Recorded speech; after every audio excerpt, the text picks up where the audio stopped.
Ladies and gentlemen, fight fans all around the world, from the sunny Caribbean, you are watching What You Need.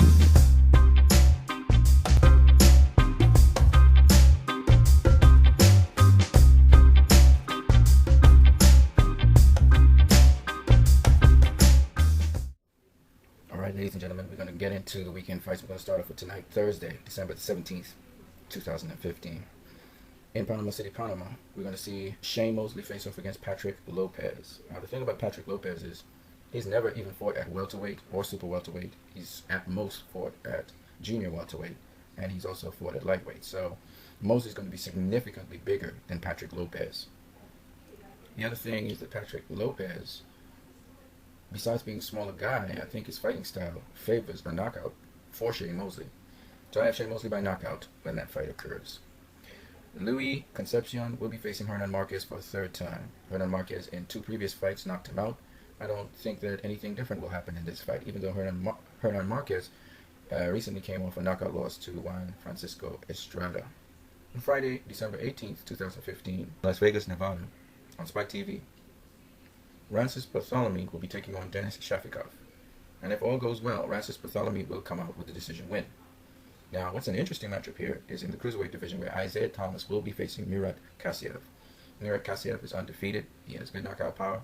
Isaiah Thomas, he's a good boxer from Detroit. And that's a really interesting matchup in which I'm not quite sure who will win that fight. It is, to me, in my opinion, a 50-50 fight. So you can go ahead and bet whichever way you think the winner will be. Gervonta Davis versus Luis Sanchez. I've got Davis on that one. Sanchez coming off of a knockout loss. I do believe Gervonta Davis will make quick work of him. Mickey Bay is going to be facing undefeated Naeem Nelson. Naeem Nelson, he's not as experienced as Mickey Bay. That's why I have Mickey Bay winning this fight. But honestly, I haven't really looked at Naeem Nelson, so I can't really tell you. Ishe Smith versus Tommy Raynon. And this is another interesting match where both guys' records are comparable. Ishe Smith trying to get that win over Tommy Raynon. We'll see. I think Ishe Smith has a lot of skill. I don't know too much about Tommy Raynon, so I'm picking Ishe Smith to win because of that. I should do my homework on Tommy Raynon, but I'm not going to do that. If Ishe Smith loses, maybe he should retire. In Indio, California, on Australia TV, Jojo Diaz is going to be facing Hugo Partida. And I picked Diaz to win that fight, December 19th, Saturday. First of all, on HBO, Luis Ortiz will face Brian Jennings. That's an interesting fight again. Luis Ortiz is a Cuban boxer, southpaw, good power, big, strong, but fights mostly from the outside. His inside game is not that great, like most Cuban fighters are. And he's going to be facing Brian Jennings, who can mix it up. He can fight on the outside, and on the inside is very strong. I think Luis Ortiz's first challenging opponent he's going to face is Brian Jennings. And he will be tested because I don't think he's going to get Brian Jennings out of there like he has been doing lesser opposition. In fact, to be honest with you, this could be a fight in which Brian Jennings wins very easily because he's been with much tougher competition. And he has very solid defense. He's also very strong. And he fights on the inside. So if Brian Jennings closes the distance on Luis Ortiz, or Luis Ortiz is on the back foot trying to box instead of coming forward using his strength and size, I think Brian Jennings pulls this off. So this is a 50-50 fight. I think I favor Brian Jennings because of his experience, because of his skills. But of course, Luis Ortiz has been on a knockout streak and he has good skills himself. So, and he's slippery. So this could go either way. In the end of the day, you can bet Brian Jennings getting the win or Luis Ortiz getting a stoppage. But at the end of the day, I think that experience is going to play a role here more than just power and skill. I could be wrong, but I think Brian Jennings pulls this one off.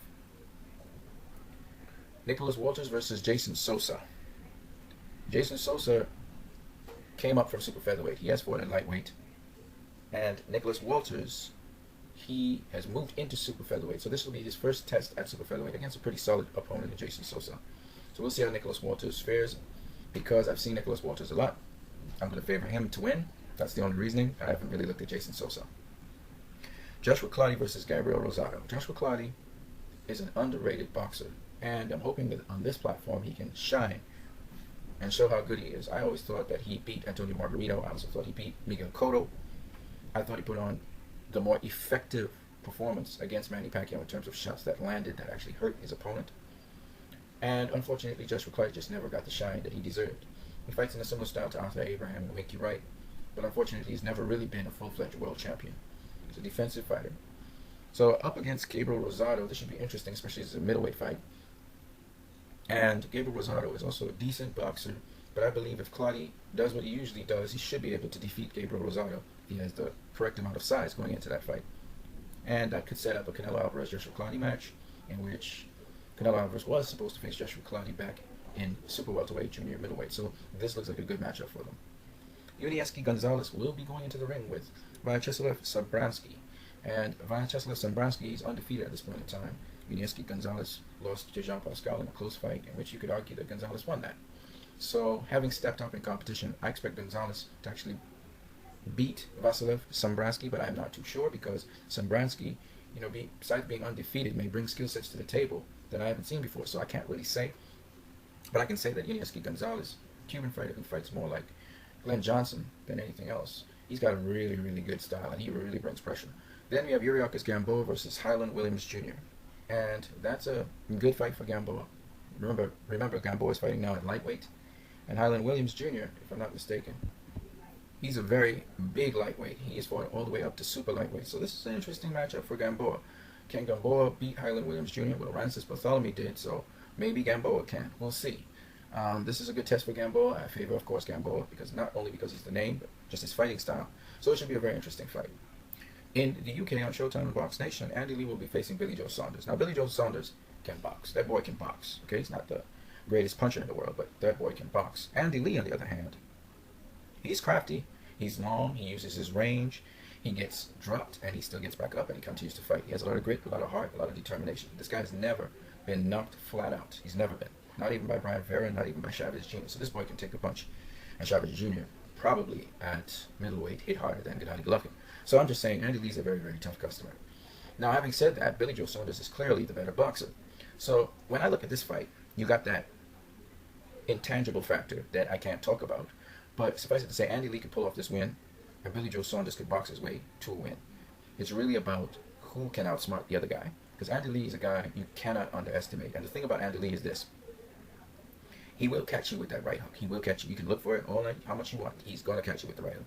The question is, what do you do after he hits you with that right hook? Because he's really got a nasty right hook. That's his thing. That's his bread and butter. That thing has bailed him out fight after fight. He would be getting his butt whooped, and he just come up with that right hook out of nowhere. So Andy Lee is going to test Billy Joe Saunders' toughness, but I think Billy Joe Saunders is tough enough to take that right hook. I think he's a sturdy guy. You can just look at that and see that. Other than that, I think Billy Joe Saunders easily could outbox Andy Lee and win this fight. This is the strange thing about it.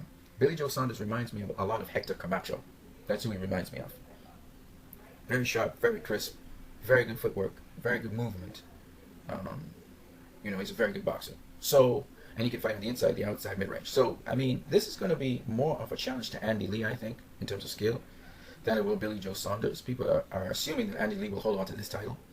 I don't know, man. I actually lean more towards Billy Joe Saunders than Andy Lee in this one. So this is how I look at it. Billy Joe Saunders by unanimous decision or Andy Lee by knockout. That's how that fight is going to go. One way or the other. Okay, I lean towards Billy Joe Saunders actually taking this fight. Strange as it might sound. But you never know with Andy Lee. You just never know. So Billy Joe Saunders also has to overcome that great gulf in distance. Andy Lee has a long reach and he's very tall for the middleweight division. So those two things Billy Joe Saunders will have to deal with. But again, Billy Joe Saunders is pretty good at slipping jabs and rolling under them and so on. So I don't think he's going to have a problem getting to Andy Lee and fighting on the inside.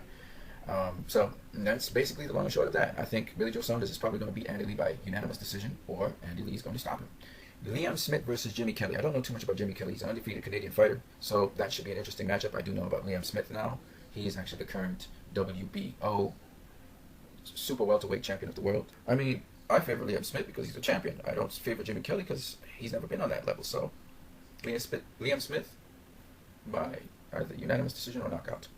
Finally, Robert Helenius versus France Rill. France Rill, undefeated fighter, and 6'4". Doesn't have a whole lot of experience, but you just can't count these guys out. Robert Helenius is tall, as you already know. Very good boxer.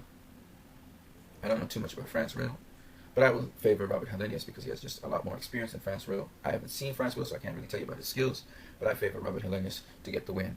If France Rill puts up a good performance, then we'll know about him.